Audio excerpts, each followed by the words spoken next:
뇌혈관 시술이 끝나고 저희는 이제 큰 검사는 끝났다고 생각했습니다. 그런데 의사는 갑자기 뇌가 아니라 심장을 확인해야 한다고 했습니다. 그리고 퇴원 후 남편은 가슴에 이 작은 기기를 2주 동안 달고 생활하게 됐습니다. 도대체 왜였을까요?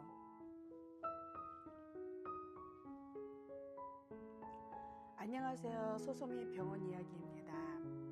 오늘은 뇌혈관 시술 이후 왜 심장 검사를 하게 되었고 왜 2주 동안 심장 모니터를 착용하게 되었는지 저희가 실제로 경험한 과정을 말씀드리겠습니다.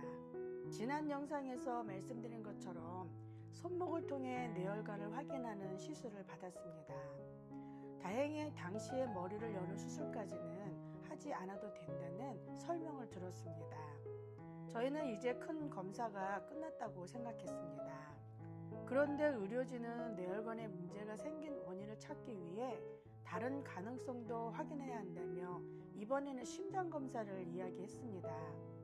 저는 처음에 뇌혈관을 검사했는데 왜 이번에는 심장을 검사하지? 하는 생각이 들었습니다. 의료진은 심장 리듬을 확인하고 부정맥이 있는지도 살펴보자고 했습니다. 그리고 필요하면 퇴원 후 약 2주 동안 심장 상태를 기록하는 모니터를 착용할 수 있다고 설명했습니다. 당시 의사는 이렇게 설명했습니다. Just to monitor your heart rhythm to see if there's any evidence of one of these arrhythmias at all. Okay. 심장을 모니터를 통해서 이제 심박을 한번 보겠습니다. 부정맥이 있는지 확인하기 위해서. 만약에 심장 초음파 진단도에도 뭔가 발견된 게 없으면은 병원에서 나가시고 난 뒤에 한 2주 동안 심장 모니터를 통해서 또 뭐 발견되는 게 있는지 한번 보도록 하겠습니다. 그래서 이 검사는 단순히 가슴에 기계를 붙이는 검사가 아니라 평소 생활하는 동안 심장 리듬에 이상이 나타나는지 계속 기록해보는 과정이었습니다.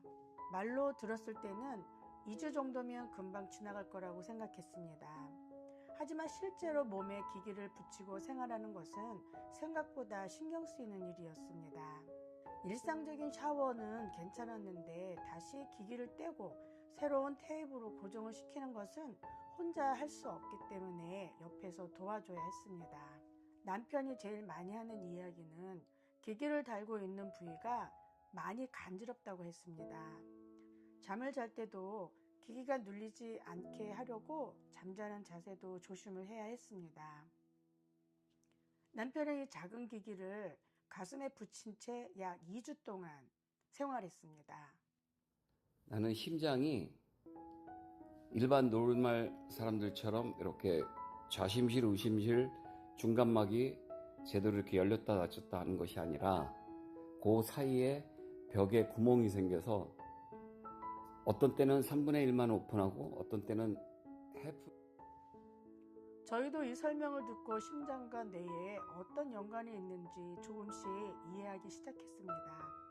하지만 이것만으로는 모든 원인이 확정된 것은 아니었고 의료진은 추가 검사를 계속 진행했습니다. 그렇게 약 2주 동안의 모니터링을 마치고 다시 진료를 받으러 갔습니다. 저희가 가장 궁금했던 것은 하나였습니다. 그래서 심장에서 원인이 발견된 걸까? 그런데 진료는 여기서 끝나지 않았습니다.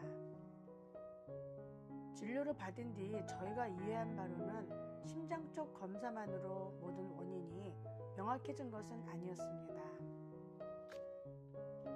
의사는 다시 MRI를 통해 확인해 볼 필요가 있다고 설명했고 특히 목 뒤쪽까지 더 자세히 확인하는 검사를 이야기했습니다. 그래서 다시 검사를 예약하고 지금 그 일정을 기다리고 있습니다.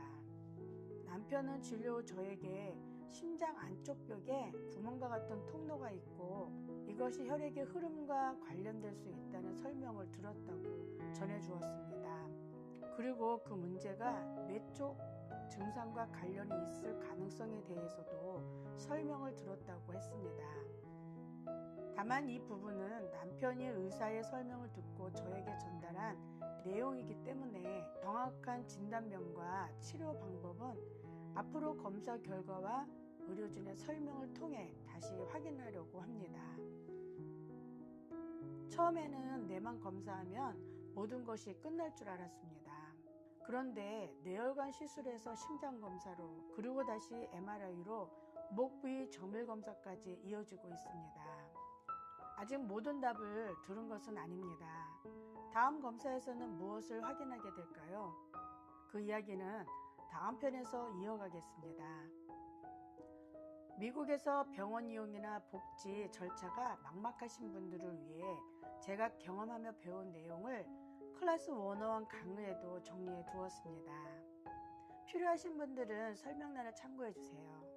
지금까지 저의 영상을 보아주셔서 감사합니다.